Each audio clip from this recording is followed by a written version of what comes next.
ये है ईरान, दुनिया की कदीम तरीन सिविलाइजेशंस में से एक। पिछले करीबन 500 सालों से ईरान इन्हीं बॉर्डर्स के साथ दुनिया के नक्शे पर मौजूद है और शायद ही दुनिया की कोई सुपर पावर हो जिससे ईरान का टकराव न हुआ हो, चाहे वो रोमन्स हो, अरब्स हो, मंगोल हो, तुर्क हो, रशियंस हो या फिर ब्रिटेन हो। हर एक सुपर पावर ने ईरान को फतह करने की कोशिश की है और इसकी एक बड़ी वजह तो ये थी कि ईरान दुनिया के क्रॉस रोड पर है। यही वो एक कंट्री है जो यूरोप, अफ्रीका और एशिया तीनों कॉन्टिनेंट्स को आपस में कनेक्ट करता है। आज का ईरान 7 कंट्रीज के साथ बॉर्डर शेयर करता है। ईस्टर्न साइड पर पाकिस्तान, अफगानिस्तान और तुर्कमानिस्तान के साथ और वेस्टर्न साइड पर इराक, तुर्की, आर्मेनिया और अजरबैजान के साथ। इसके अलावा ईरान को 3 समुद्रों की भी एक्सेस है। इसके नॉर्थ में कैस्पियन सी है और साउथ में पर्शियन गल्फ और गल्फ ऑफ ओमान। ईरान की सदर्न साइड पर ही दुनिया का सबसे इम्पोर्टेंट और खतरनाक पॉइंट भी है जिसे स्ट्रेट ऑफ हॉर्मुज कहते हैं। पूरी दुनिया की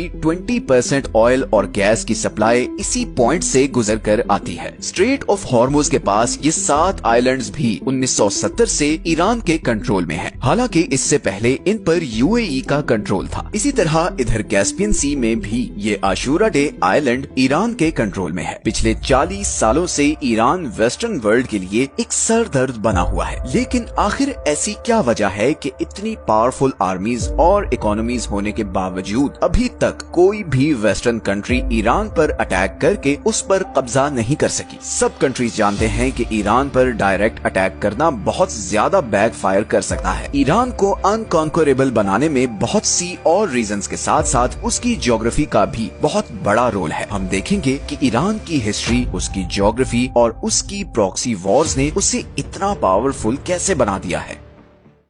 सबसे पहले हम ईरान की ज्योग्राफी को समझते हैं। ईरान की सदर्न और वेस्टर्न साइड पर ज़ैग्रोस माउंटेन रेंज है। ईरान की कोस्ट लाइन से लेकर इराक और ऊपर तुर्की तक फैली हुई ये माउंटेन रेंज ईरान को एक जबरदस्त नेचुरल प्रोटेक्शन देती है। ये सारा एरिया बहुत ही पथरीला है और इसे क्रॉस करना बहुत ज्यादा मुश्किल है। इन पहाड़ों का ईरान को इतना फायदा है कि 1980 में जब इराक ने ईरान पर अटैक किया तो उसका प्लान ये था कि एक तो वो यहाँ खुजिस्तान के ऑयल रिच सूबे पर कब्जा कर ले और फिर यहाँ से आगे ईरान के बाकी शहरों पर भी कब्जा करके ईरानियन रेवोल्यूशन को कुचल दे, क्योंकि सब अरब कंट्रीज डरे हुए थे कि ईरानियन रेवोल्यूशन के असरात बाकी अरब तक ना फैल जाएं। मगर इराकी आर्मीज 2 सालों में सिर्फ इधर खुजिस्तान तक ही पहुंच सकी। उन्होंने बहुत कोशिश की कि वो ज़ैग्रोस के पहाड़ों को क्रॉस करके ईरान पर कब्जा कर सके, मगर उन्हें कामयाबी नहीं मिली और फिर इवेंचुअली ईरान इराकी फोर्सेस को पीछे धकेलता हुआ इराक के अंदर तक घुस गया। मगर यहाँ पर ईरान को भी ये मसला आया कि जहाँ इराकी आर्मी को आसानी से उसके शहरों से सप्लाई मिल रही थी, वहीं ईरानी आर्मी को सप्लाई पहुँचाना बहुत मुश्किल हो गया, क्योंकि ईरान के सारे बड़े डिपो और शहर ज़ैग्रोस माउंटेन रेंज के दूसरी तरफ थे। यही वजह है कि 8 साल बाद ये वॉर बगैर किसी नतीजे के खत्म हो गई और दोनों कंट्रीज के बॉर्डर में 1 इंच भी चेंज नहीं आया। इसी तरह ईरान के नॉर्दर्न साइड पर कैस्पियन सी के साथ अल्बोर्ज माउंटेन रेंज है जो इसे नॉर्दर्न साइड से प्रोटेक्शन देती है और ये पहाड़ सिर्फ ईरान को नेचुरल प्रोटेक्शन ही नहीं बल्कि बहुत से रिसोर्सेज भी देते हैं। ये दोनों mountain ranges uranium, silver, gold और जिंक से माला माल है। ईरान के पास दुनिया के सबसे बड़े जिंक के रिजर्व्स हैं। इसी तरह 20th सेंचुरी ने ईरान की इस ज्योग्राफी को 4 चांद लगाए जब यहाँ पर्शियन गल्फ के पास ऑयल और गैस के बहुत बड़े रिजर्व्स डिस्कवर हुए। आज की डेट में पूरी दुनिया के 10% ऑयल और 15% नेचुरल गैस के रिजर्व्स ईरान के पास हैं। ईरान को एक और चीज जो प्रोटेक्शन देती है वो 2500 किलोमीटर लंबी ये कोस्ट लाइन है जो 2 समुद्रों के बीच डिवाइडेड है। बंदर अब्बास ईरान का सबसे बड़ा सी पोर्ट दुनिया के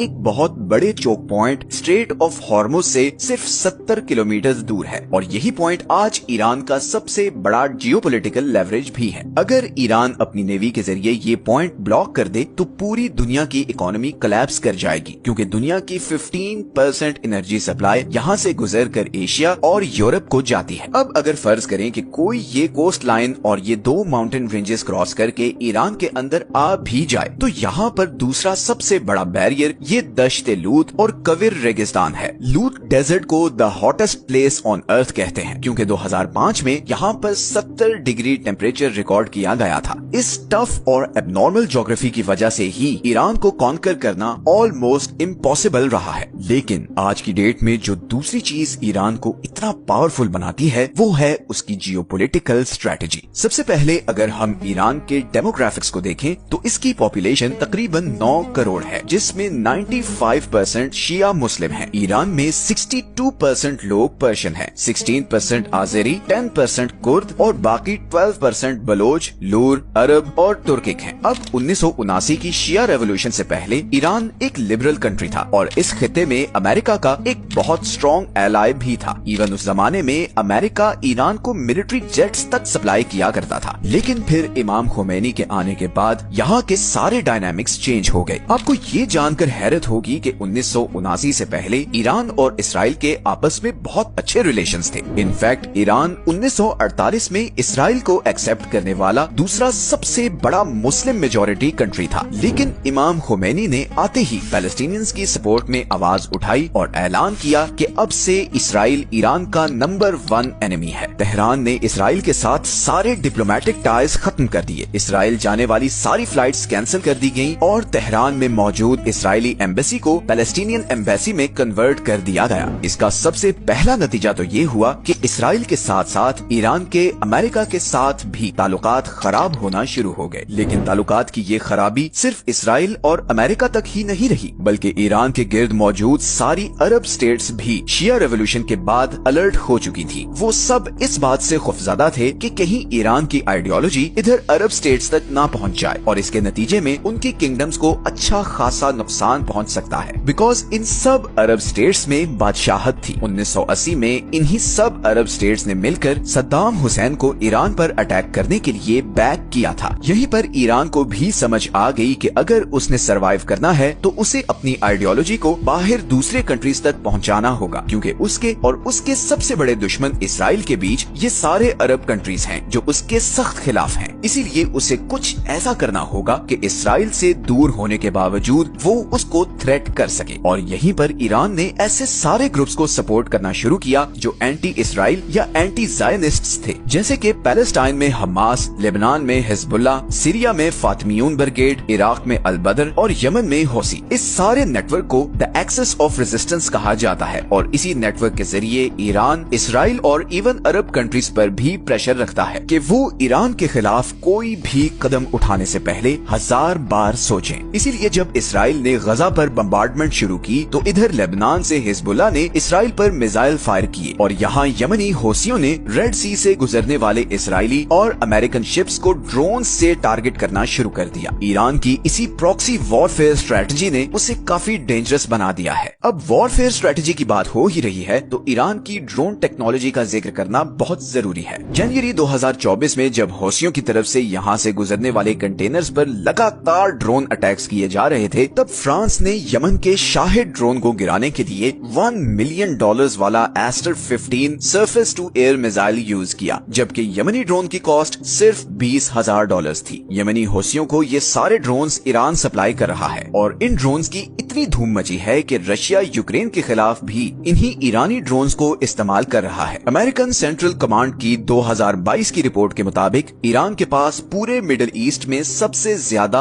और मॉडर्न बैलिस्टिक मिसाइल हैं। ईरान के सारे मिसाइल्स 2000 किलोमीटर तक अपने टारगेट को हिट कर सकते हैं। तो इन अ नटशेल अगर हम ईरान की ज्योग्राफी, उसकी प्रॉक्सी स्ट्रेटजी और ड्रोन टेक्नोलॉजी को देखें तो इसके बावजूद कि ईरान पर वेस्टर्न दुनिया की सैंक्शंस हैं और उसकी इकोनॉमी ऑफिशियल ग्राउंड्स पर बहुत छोटी है, ईरान एक ऐसे कंट्री के तौर पर सामने आता है जिसके पोटेंशियल के बारे में बहुत सी अनसर्टेनिटीज हैं, चाहे वो उसका न्यूक्लियर प्रोग्राम हो, प्रॉक्सी नेटवर्क्स की फंडिंग हो या मिसाइल टेक्नोलॉजी। ईरान के बारे में बहुत से ग्रे एरियाज हैं जिनकी वजह से वेस्टर्न कंट्रीज उस पर डायरेक्ट अटैक करने से कतराते हैं। अगर हम सिर्फ यही एक पॉइंट को देखें कि दुनिया के 2 choke points strait of Hormuz और बाब अल मंदेब ईरान की टारगेट रेंज में हैं, तो यही चीज उसे बहुत पावरफुल लेवरेज दे देती है। और अब तो रशिया और चाइना भी अनऑफिशियली ईरान को बैक कर रहे हैं। अभी हाल ही में जब हमास के लीडर इस्माइल हुनिये को ईरान में असैसिनेट किया गया तो बहुत सी ऐसी अनकन्फर्म रिपोर्ट्स भी सामने आई कि रशियन इंटेलिजेंस और मिलिट्री जनरल्स ईरानी ऑफिशियल से मिले हैं और उन्हें यकीन दिलाया है कि अगर वो इसराइल के खिलाफ रिटेलिएट करते हैं तो वो